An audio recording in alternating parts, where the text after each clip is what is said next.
کچھ احتیاطیں ہیں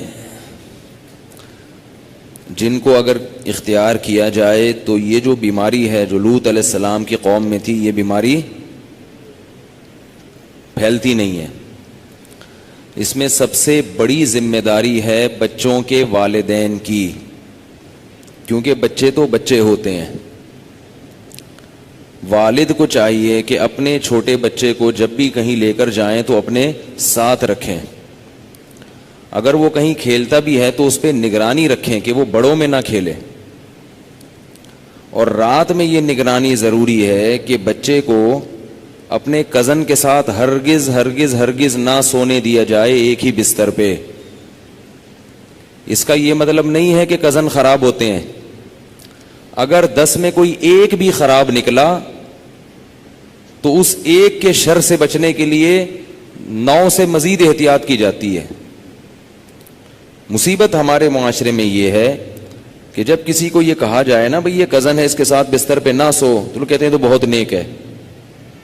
کل تو میں نے بتایا تھا کہ نیک اور برے کا تو اس سے تعلق ہی نہیں ہے لیکن اگر مان لو کہ اس میں یہ چیز نہیں ہے تو بھائی پھر تم کل جس سے احتیاط کرو گے وہ کہے گا میں برا ہوں اور وہ اچھا ہے، مجھ سے احتیاط ہوتی ہے اور اس سے نہیں ہوتی، تو اس کا کیا جواب دو گے آپ؟ اس لیے شریعت کا اصول کیا ہے کہ سب سے احتیاط برتی جائے۔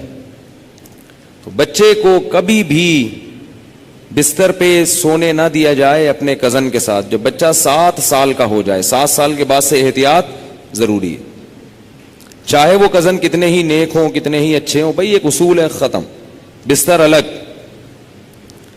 اسی طرح بچہ اپنے سگے بھائی کے ساتھ تو سو سکتا ہے مگر بہن کے ساتھ نہیں سو سکتا۔ 7 سال کے بعد بیٹا باپ کے ساتھ تو سوئے، ماں کے ساتھ ایک بستر پہ نہیں سوئے گا۔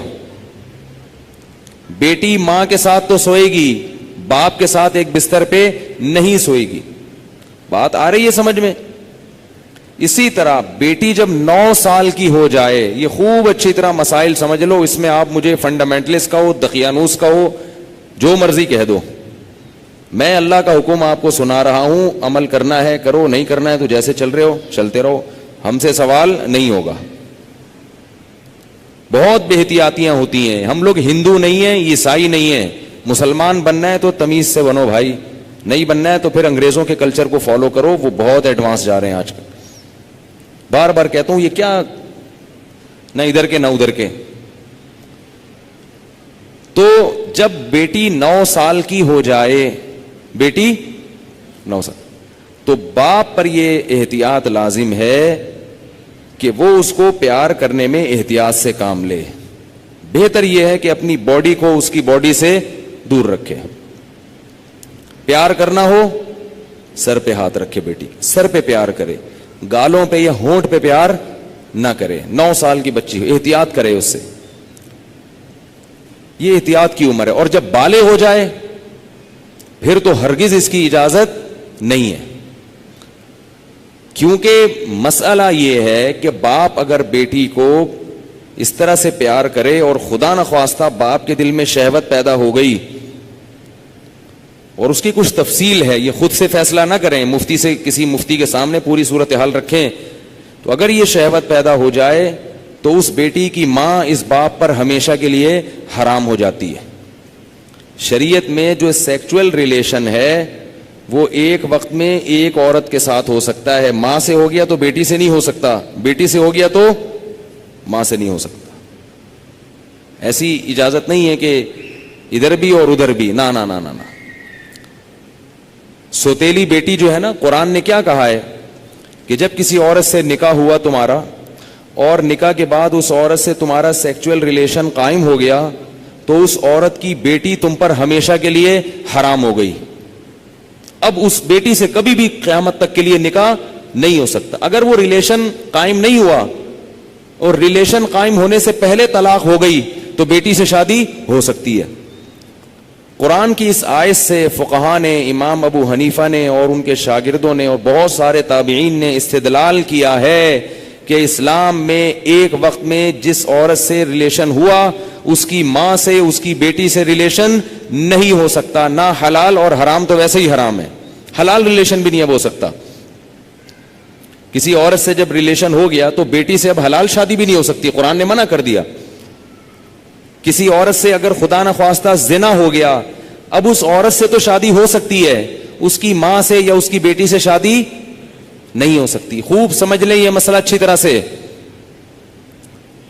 اسی طرح یاد رکھو کہ اگر داماد نے خدا نخواستہ بہو کے سسر کے ساس کے ساتھ, داماد اور ساس میں کوئی ریلیشن ہوا سیکچول, کس میں؟ داماد میں اور ساس میں, تو یہ جو ساس کی بیٹی ہے یہ اس پر ہمیشہ کے لیے حرام ہو جائے گی. اسی طرح بہو میں اور سسر میں ہو گیا تو یہ بہو اپنے شوہر پہ ہمیشہ کے لیے حرام ہو جائے گی. بات آ رہی ہے سمجھ میں؟ اگر کہیں ایسا ہوا ہو تو خود سے فتویٰ نہ دے دیں, کسی مفتی کے سامنے باقاعدہ رکھیں. بعض لوگ خود مفتی بنتے ہیں, اس میں کچھ ڈیٹیل ہے مزید, وہ میں ڈیٹیل اگر بتاؤں گا تو بہت لمبی بات ہو جائے گی.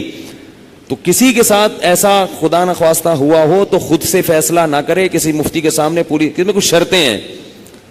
تو میں ڈیٹیل میں نہیں جا رہا, میں صرف آپ کو مسئلے کی حساسیت بتا رہا ہوں کہ احتیاط, بولو بھائی, ضروری ہے.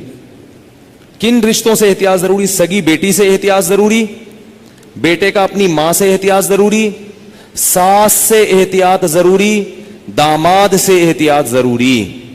یہ وہ رشتے ہیں. سوتیلی بیٹی سے احتیاط ضروری. کسی عورت سے آپ نے شادی کی, اس کی بیٹی آپ کی محرم ہے, لیکن اگر اس سوتیلی بیٹی سے سیکچوئل ریلیشن ہو گیا تو وہ بیٹی تو حرام تھی, اس کی ماں بھی ہمیشہ کے لیے حرام ہو گئی. ایسے واقعات آتے ہیں. کسی خاتون سے نکاح کیا, اس کی بیٹی بھی ہے, اب بیٹی سے سر کی مالش کروا رہے ہیں, بیٹی سے پاؤں دبوا رہے ہیں. یہ کیا بے شرمی ہے بھائی؟